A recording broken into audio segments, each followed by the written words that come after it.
उद्योग मंत्री हर्षवर्धन चौहान ने कहा है कि केंद्रीय मंत्री नितिन गडकरी के द्वारा सीआरएफ में बढ़ोतरी की बात कही गई है और 300 करोड़ रुपए का शेयर और 100 करोड़ रुपए की बढ़ोतरी की गई है। उन्होंने कहा कि ऐसे में केंद्र सरकार जल्द फंड जारी करे ताकि इस आपदा में जल्द सड़कों को दुरुस्त किया जा सके। उन्होंने कहा कि केंद्रीय मंत्री नितिन गडकरी ने कुल्लू मनाली बाढ़ प्रभावित क्षेत्रों का जायजा लिया और प्रदेश के लिए 400 करोड़ रुपए के बजट की घोषणा की है। उन्होंने कहा कि नितिन गडकरी ने खुद हिमाचल के बाढ़ प्रभावित क्षेत्रों का निरीक्षण किया है और यहां आकर बाढ़ प्रभावित क्षेत्रों का जायजा लेकर कहा कि जितना सोचा था उससे कहीं ज्यादा नुकसान हुआ है। उन्होंने कहा कि भारत सरकार की पर्वतमाला योजना के तहत बिजली महादेव रोपवे के लिए 250 करोड़ रुपए से 15 अगस्त तक टेंडर अवार्ड करने के निर्देश दिए हैं। उन्होंने कहा कि केंद्रीय मंत्री के दौरे से हिमाचल में बाढ़ से 4 लेन और नेशनल हाईवे रिस्टोर करने के लिए बजट की घोषणा की गई है और अधिकारियों को 3 महीने के भीतर रिस्टोर करने के उचित दिशा निर्देश दिए गए हैं। माननीय गडकरी जी जो है हिमाचल प्रदेश का जो है जहाँ बरसात में नुकसान हुआ है उस क्षेत्र का गडकरी जी ने मुख्यमंत्री जी के साथ दौरा किया है और उन्होंने अपनी आंखों से जो नुकसान हुआ है उसको खुद देखा है और उन्होंने माना है कि जितना उन्होंने एक्सपेक्ट किया था उससे कहीं अधिक नुकसान जो है मंडी है, कुल्लू है, मनाली है और वो सारे एरिए में हुआ है। और उन्होंने आश्वासन भी दिया है कि हम जो है वो दिल खोल करके हिमाचल प्रदेश की जो है मदद करेंगे और उन्होंने 400 करोड़ रुपए जो है वो सीआरएफ में भी जो है वो देने के लिए घोषणा की है। हम धन्यवाद करते हैं गडकरी जी का कि इस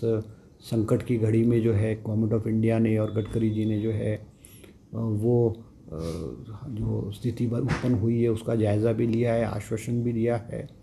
और बहुत सारी चीज़ें उन्होंने खुद देखी है और उन्होंने कुछ सुझाव भी जो हैं वो दिए हैं।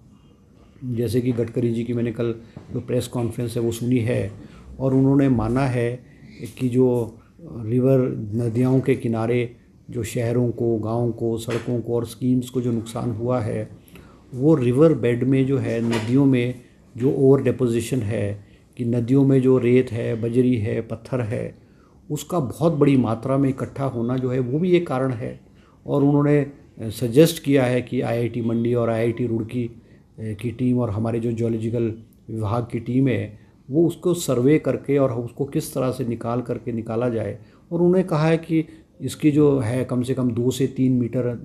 मीटर को नदी के जो लेवल है उसको डाउन करने की ज़रूरत है और जो ब्यास की नदी है उसको स्ट्रेटन करने की ज़रूरत है। वो स्ट्रेट उससे जो है उसमें जो जब पानी भारी तादाद में आएगा तो किनारों पे जो है उसकी मार कम पड़ेगी। मैं आपको खुद ये आपको बताना चाहता हूँ कि हिमाचल प्रदेश की जो नदी नाले हैं उसमें लगभग 7.5 करोड़ टन हर साल पत्थर, मिट्टी, रेत आता है और हम जो उस नदियों में से लगभग कोई 69 लाख टन जो है वो पत्थरों को निकालते हैं। जो रेत बजरी 69 लाख टन निकालते हैं, वो नॉट इवन 10% ऑफ इट है। और मान लो कि इलीगल माइनिंगों की वजह से भी नाले, खालों में, दरियाओं के किनारे जो है वो 5-7% जो है वो इलीगल माइनिंग भी होती है। तो जो नदियों में से जो हमारा निकास हो रहा है वो नॉट इवन 15% हो रहा है।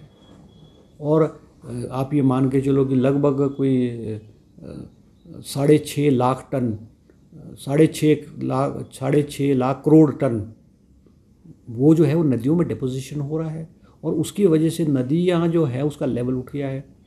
अभी national highway authority of India ने भी जो है बहुत सारे ब्रिजेज़ का जो लेवल है, उनके जो पिलर हैं वो रेत और बजरी और पत्थरों की वजह से भर चुके हैं और वो एक उस लेवल पे ऊपरले लेवल पे आ गए। उन्होंने भी हमें रिक्वेस्ट की है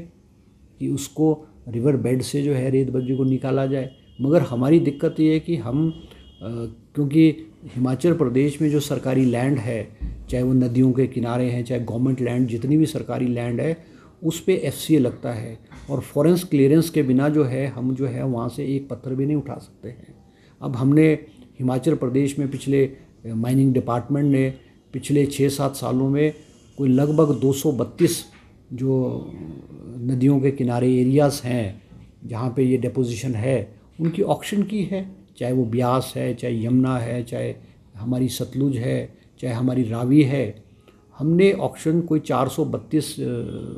232 क्षेत्रों को किया और लगभग हमने 103 करोड़ रुपए की ऑक्शंस की है, जिसमें से केवल अभी तक 232 में से 28 जो सरकारी ऑक्शन हुई है नदियों के किनारे,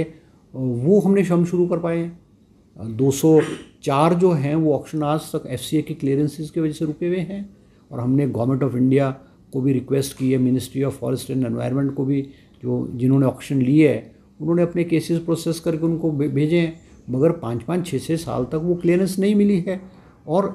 ये एक सबसे बड़ा रीज़न है कि क्योंकि रिवर बेड का जो लेवल है वो उठ करके, और जब वो पानी आएगा तो वो